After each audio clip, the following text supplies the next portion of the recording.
Hello everyone, it's Jack Danger here.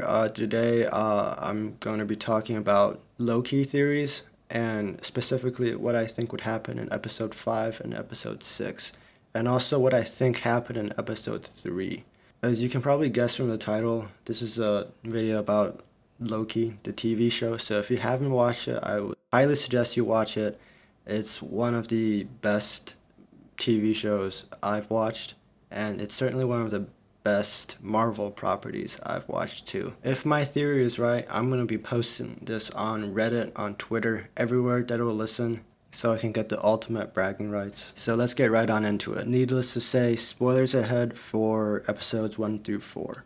If you haven't seen some other theories on episode 3. Basically, people theorized that the whole event on Lamentus 1 wasn't real, that one of the Lokis is playing a mind trick on the other one. And episode 4 kind of came out, and then people thought that this was just another Mephisto move by Marvel and that they've been duped. But I think episode 4 is actually the curveball thrown by Marvel, and the episode 3 theories were partially correct. In episode 4 on Lamentus 1, Loki and Sylvie were playing out the last scene from Rogue One, and they were about to die, but they got saved at the last moment because the TVA detected variant energy from their spot and went to save them. The official explanation is because they're the same variant and they fell in love with each other, so that obviously broke reality. And we already know that in apocalypses, no variance energy can occur because everyone dies.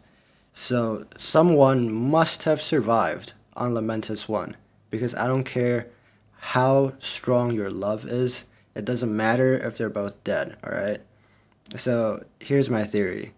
The Loki on Lamentus 1 is a physical duplicate of the real Loki. Sylvie is probably the real one, as we'll explain later. We know Loki can make physical duplicates of himself, as he explained here in episode 1. Whereas duplication casting entails recreating an exact facsimile of one's own body in its present circumstance, which acts as a true holographic mirror of its molecular structure.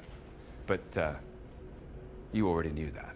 And we actually saw him use it in Thor 2. When he faked his death, he did not have that green glow when Thor touched him, which means it is a physical copy of him who actually died. The real version of him is somewhere in the scene probably, and he's probably invisible, just laughing. Now, why do I think he's a duplicate? Well, he acted incredibly carelessly on Lamentus 1. He did not care at all about the fact that a planet was going to crash into him. Compared to Sylvie, which was hyper-focused on the goal, he was just kind of nonchalantly parading around.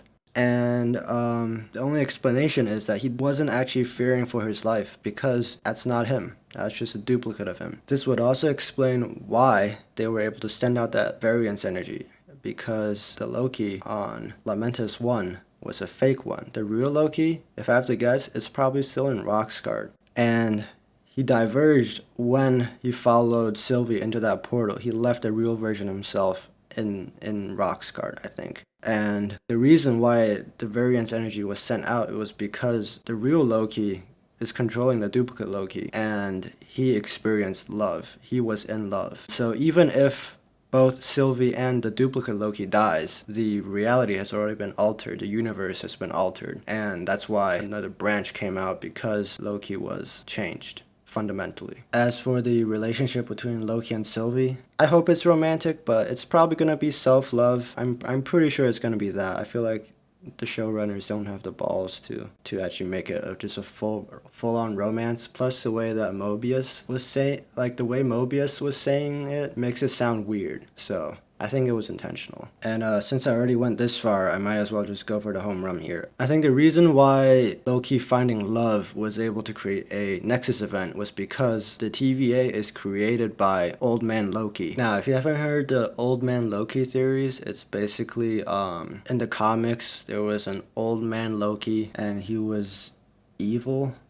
Turns out he was pulling the strings and trying to guide young Loki into being bad as well. Now I know that Richard E. Grant kind of ruined that theory at the end of it. He looked not like the evil mastermind of the TVA, right? But I think that's another curveball by Marvel. It's a distraction. The real Old Man Loki is right here. It's King Loki. And why do I think it is? Well, first of all, time does not pass in the TVA. We saw Renslayer being the same age when she took Sylvie in. Yeah, like Sylvie aged like 40 years, while Renslayer aged like none. So Loki doesn't actually have to look like an old man to be the mastermind behind the TVA. And I think that our Loki is the one who eventually does go on to become Old Man Loki. And I have a few points to support that. Every other Loki variant we've seen in the trailers is in the wasteland, except for King Loki. He's in some sort of palace. So he's obviously different from every other Loki.